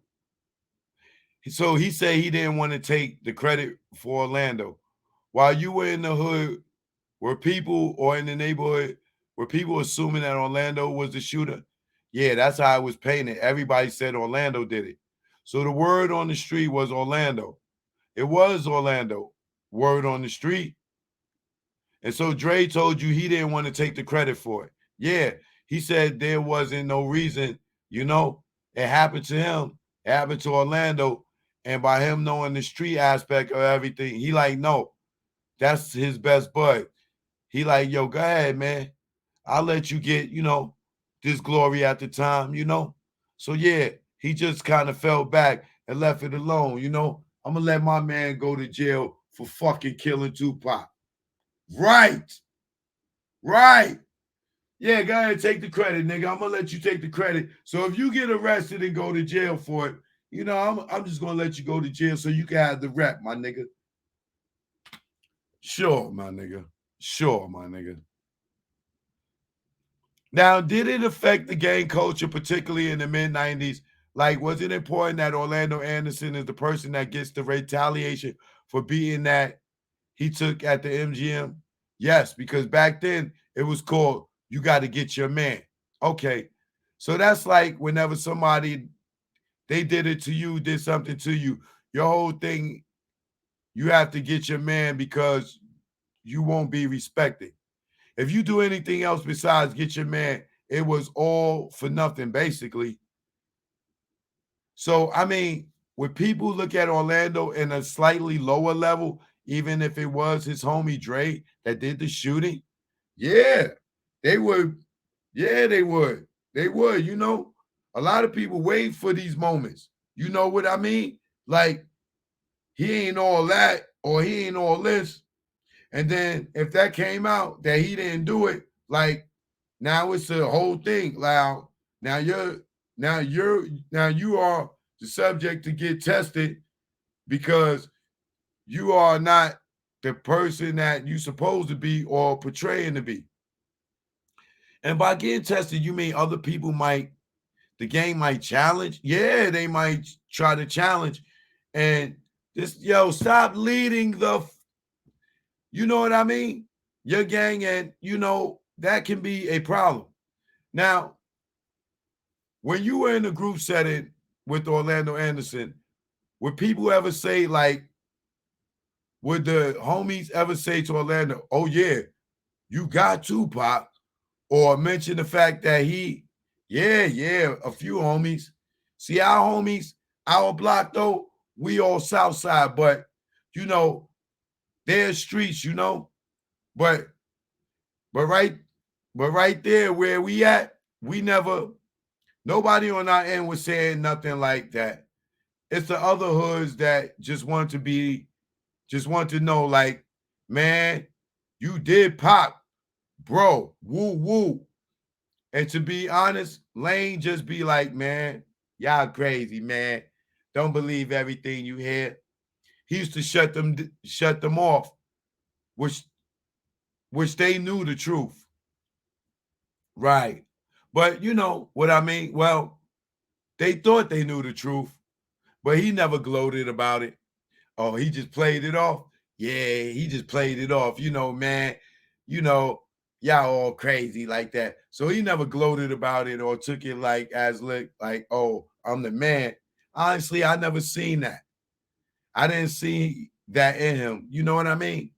Now, one last thing about the time they were in Vegas. You mentioned earlier that Dre said Keefe D provided the firearm for the shooting. Is that right? Yeah. Well, Zip provided it and Keefe gave it. Yes, right. And in that car, in that situation where you got T Brown, the driver, you got a couple of young soldiers in the back, and you got Keefe D in the front, who's the person in charge in making the plans of what's going to happen in that car? Keefe is. Keefe's the one who's going to make all the arrangements and all the plans until that guns goes into somebody's hand. Uh-huh. Because now you're going to off because now you're going off of your own because now you're going off of your own accord. You know what I mean? He can't control, he can't force somebody to shoot. He can't force. Yeah. But if Keefe D has the gun to Orlando and Orlando says, no, I'm out, that's going to cause a big problem. Oh, yeah. That would have went real left. That would have went real left. And if Keefe D handed the gun to Drake, would have went very, very terribly. Would it would have, and if Keefe handed the gun to Drake, it would have went terribly because it would have went very terrible because that's not no blood to Keefe. Keefe would have came back, and as much as he talked, he would have came back and oh yeah, he's this and that, dot, dot, dot. Yeah, he would have really poured it on Big Drake. He would have poured it on him. So if they wanted to stay in good with the gang, good with the neighborhood, they had to do what Keefe was saying. When this shit is bullshit, bro. They are really trying to fucking do whatever they can to convict Keefe D with no fucking evidence. When he's handing it over, Keefe D's orchestrating when he's handing the gun back.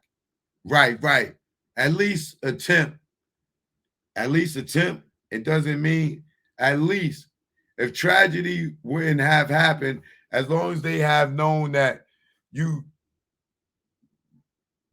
as long as they would have known that you got get back, that was enough that they feel that you put forth the effort to take care of the situation. All right, the state has no further questions for this witness.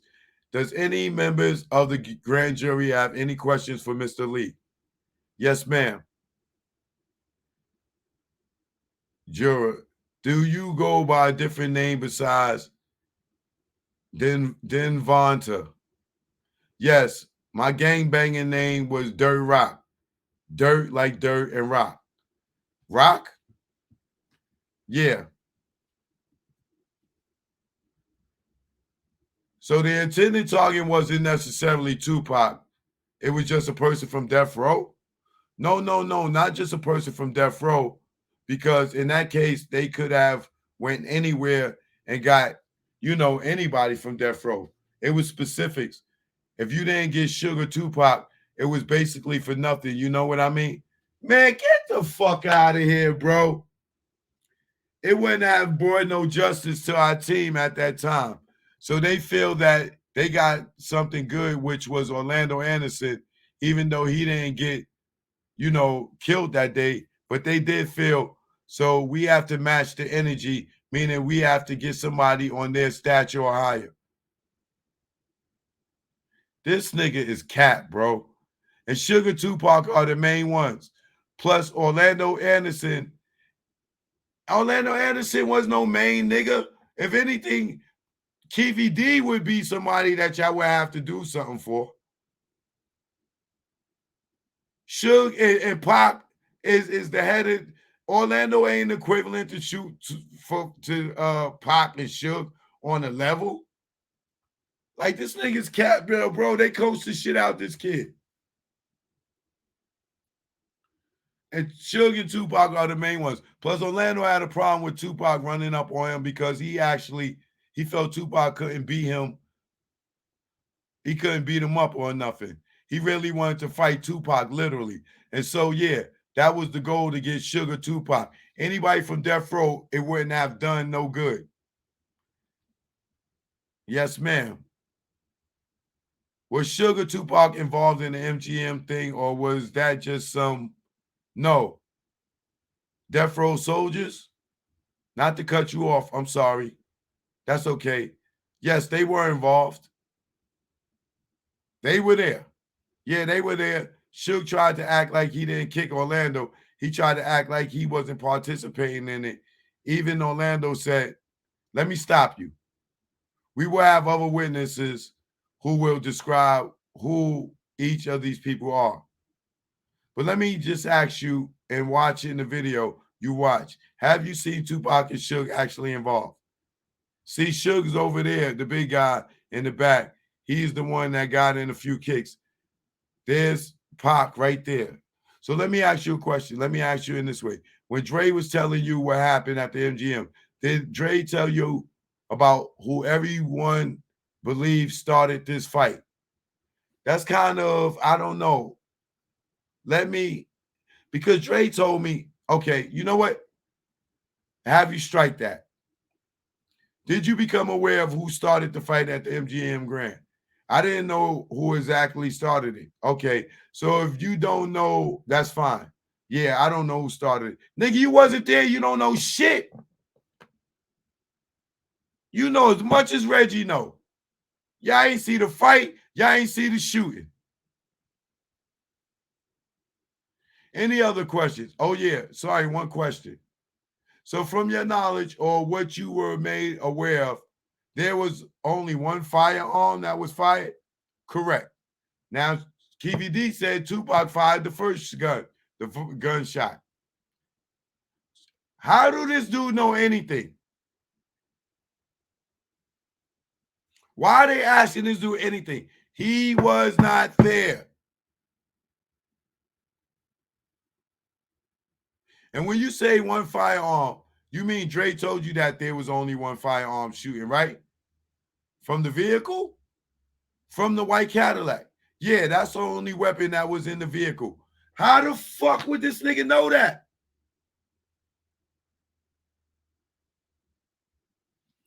Any other questions?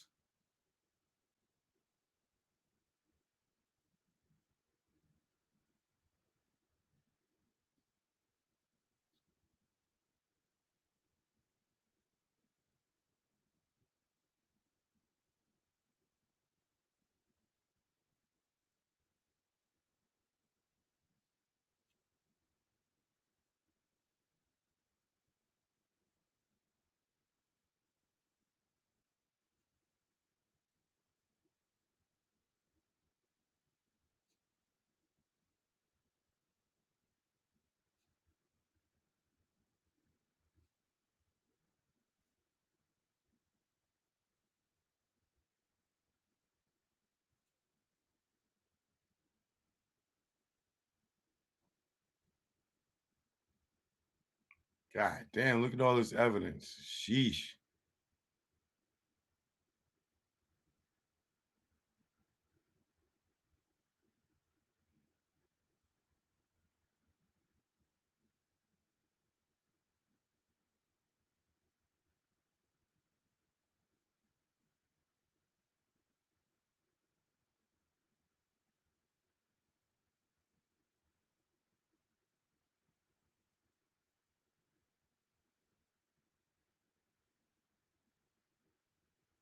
Seeing a couple other names up here.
That's the first witness.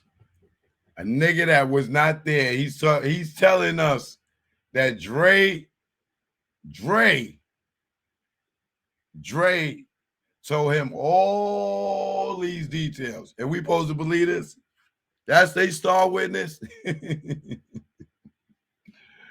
They in trouble, brother. They in trouble. Joke, no joke. I'll take calls tomorrow, but there's more pages. There's 4 more I got to go through. All right, so tomorrow I'll come back with the rest of it. Yo, bro, this is crazy. It ain't no telling you might be a first-time felon. No telling when you be a first-time felon. Good night. Thanks for tuning in. Hit the subscribe button. Check it out. Choke, no joke. Learn from mistakes. DJ S&S the great. It ain't no telling you be a first-time felon. No telling when you be a first-time felon. It ain't no telling you be a first-time felon. No telling when you be a first-time felon. Best day of my life, no sleep all night. Broke day for weeks, my cash was right. My capo tight, take our loot, unite. 23-hour shifts, had to see loot like Mike. Cash, lovely, yeah, Dougie. How could this day get so ugly? Wifey bout to pop, like some bubbly. Yo, through those 9 months, don't really bug me. Felt like a star, cop first car. Get up with the guard, what it is, baby paw. He about to cop a van, get up with our mans. Before we reached our low spot, toes blam. Unaware what happened, discussing the clapping. It wasn't loud, ain't shit gon' happen. Me being stupid, instead of getting they moving, this nigga kept chefing like the woo one. Then we heard a knock, no one knew of this spot. 6 niggas in the spot, 6 niggas not. Ain't no telling you be a first-time felon. No telling when you be a first-time felon. It ain't no telling you be a first-time felon. No telling when you be a first-time felon. It ain't no telling you be a first-time felon. No telling when you be a first-time felon. I'm in the precinct all damn evening. This good cop, bad cop shit got me steaming. No, I was caught, I ain't give a fuck. Had jokes like the usual suspects line up. Book time's up, came back fuck. Shirt wrinkled up, my pigs roughed me up. Time's up, heard them clink of the cuffs. Niggas was so deep they had to call on the bus. Everybody that checks outside waiting on us like ghetto celebs. Our cells ain't plush. 5 in the book and gave a whooping. He never forget, they gotta be split. Up in the courtroom, they cause it ruckus. Everybody in the jacks waiting on us. Try to bail us out, that thought got thrown out. Bill one so high, I couldn't bear half a nigga out. Copped out, that's what first fell in the bow. Back on the bus, Rikers the row. Wifey in the courtroom crying out. We love y'all with tears running in their mouth. It ain't no telling you be a first-time felon. No telling when you be a first-time felon. It ain't no telling you be a first-time felon. No telling when you be a first-time felon. They counted me out, 'cause I didn't wanna get down. Niggas talking about God there. What God? What God are you talking about? Say his name.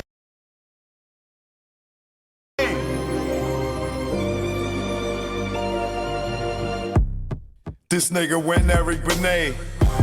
Now the baddest girl won't show her face. You know your ass in the way when she ain't show up to the Rock and Roll Hall of Fame. And you ain't even say her name. Lame, you better say Dame. In the streets, we call you roadblock. Nigga, you shot. Nigga, you block rocks. Like when Chris was about to pop. Like MJ moonwalking like Spock. You abuse your power fast. You killed and thought that's black. Jay told me in no certain terms that, you know, no rapper can really afford to look bad in front of him. So it's almost like we gotta blackball him. Shout out to Jay-Z for seeing the big picture here. Yeah, and it was a hard pill to swallow. Tariq, you kill the weeds, not the seeds that grow the trees. And as long as you alive, Dame should have a milli. Fuck you mean bleed. Nigga, don't get me started. You know I'm retarded and lion-hearted. You flipped on your peeps for those peoples in them white sheets. Like you pro-black, we pass kneeling, how you shit on cap. Did you kneel or would you stand? What? Did you kneel or would you stand? Okay. I think we passed kneeling. Nigga, you got the check, the pros went back, and that's no cap. Leaving cap with no salary cap. Your son said you his dad, and you never threw him a pass. Watching his siblings in the stands, say lips, say no, say hands. You say the kid is not your son, they call you Hov, it must be immaculate conception.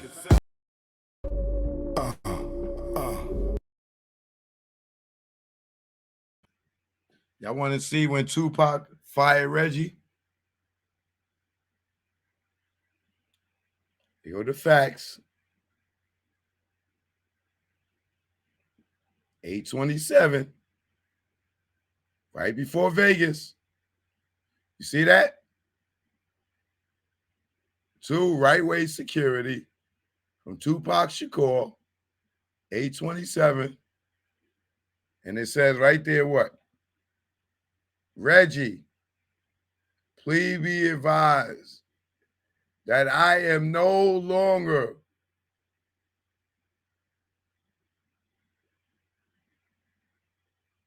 relying security or whatever that says. It says, I am no longer require security services from right-way protective services. Services no longer required. You see it? You see it? But y'all keep going over there, watching this nigga tell y'all Tupac stories. Like Tupac didn't fuck with him at the time of his death. And Suge don't fuck with Reggie right now. Those are facts. Suge don't fuck with Reggie, bro. I'm telling y'all.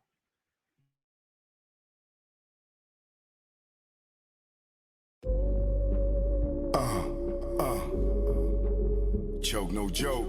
You already know. Y'all know I love that cooch. You know what this is. I love that cooch. Yeah. It's an A thing. Clean cooch. Let's go. Yo, what's up? My nuts when I wake up. Got morning wood and I just bust one. And mahogany, I'm Ron Isley. Between the sheets, and she want to ski. And just shout with me with what I thought was pee. She rolled the D and her water broke B. Not pregnant, but baptized me. I'm down for more love, but change the sheet. She said, please, I want more. Next thing I know, mattress dripping the floor from her juices. Oral had me stoned, had a Corinne and Medusa in one. And when I look in her eyes, between her thighs, I tell you no lie, ain't shit won't buy. I rob and take it for me to taste it. Red Lobster, pussy, biscuit, freshly baked. Eat that coochie all night. She sprayed my face like Suge Sprite. I love her. I eat her coochie all night. She sprayed my face like Suge Sprite. I love her. Suck my nuts when I wake up. Got morning wood and I just bust one. And mahogany, I'm Ron Isley. Between the sheets, and she want to ski. And just shout with me with what I thought was pee. She rolled the D and her water broke B. Not pregnant, but baptized me. I'm down for more love, but change the sheet. She said, please, I want more. Next thing I know, mattress dripping the floor from her juices. Oral had me stoned, had a Corinne and Medusa in one. And when I look in her eyes, between her thighs, I tell you no lie, ain't shit won't buy. I rob and take it for me to take freshly baked. Eat that coochie all night. She sprayed my face like Shook Sprite. I love her.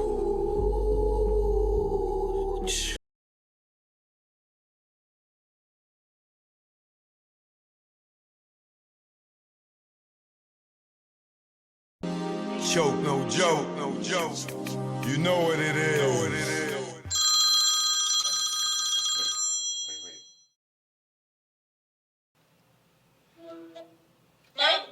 Hey, son. Hi, when are you coming home? Mommy's not coming home. Why? Goodbye. Where are you? Where are you? Mommy's not coming home. Why? Tell Daddy I'm not coming home. Why? Goodbye.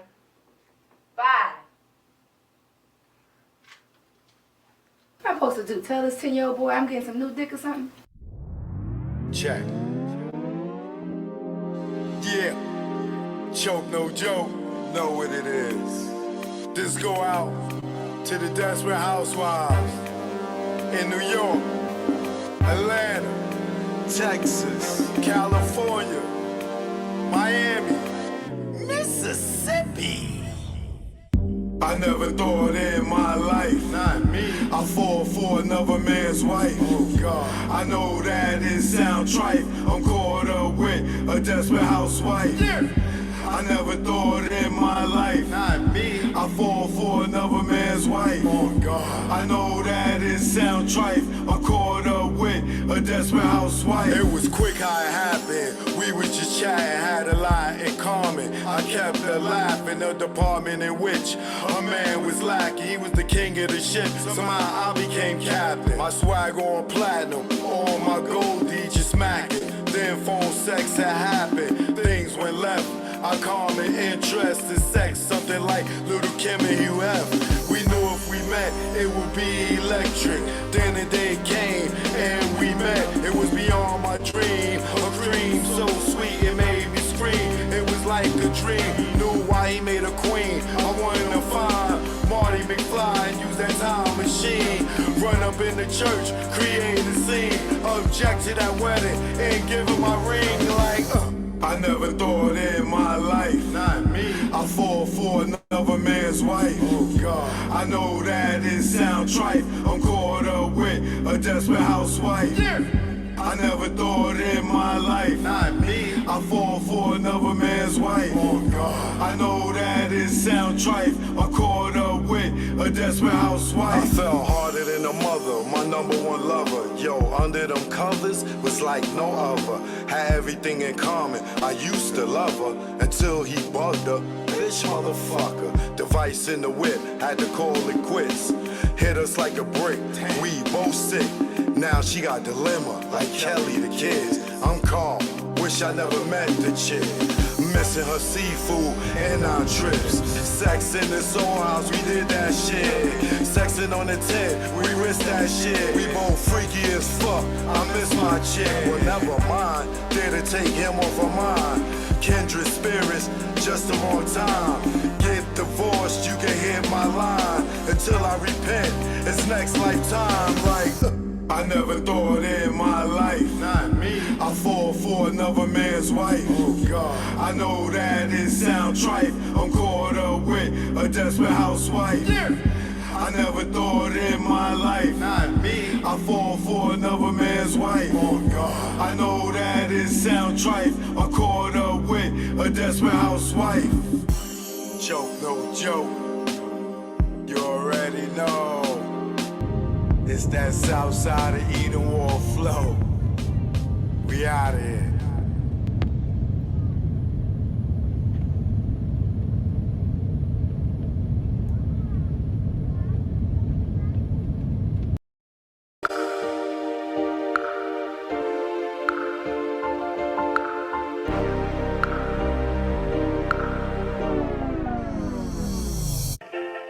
Choke, no joke, you know what it is. Let's go, let's go. I inspire y'all to all want more. Don't listen to these fakes and these frauds.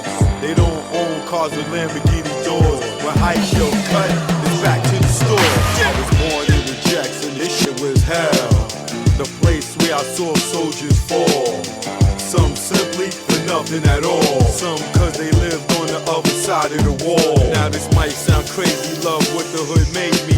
Poverty made me far from lazy. This ain't the place you wanna raise your babies. Young girls out here thinking they lazy. Nose powdered white, they brain all hazy.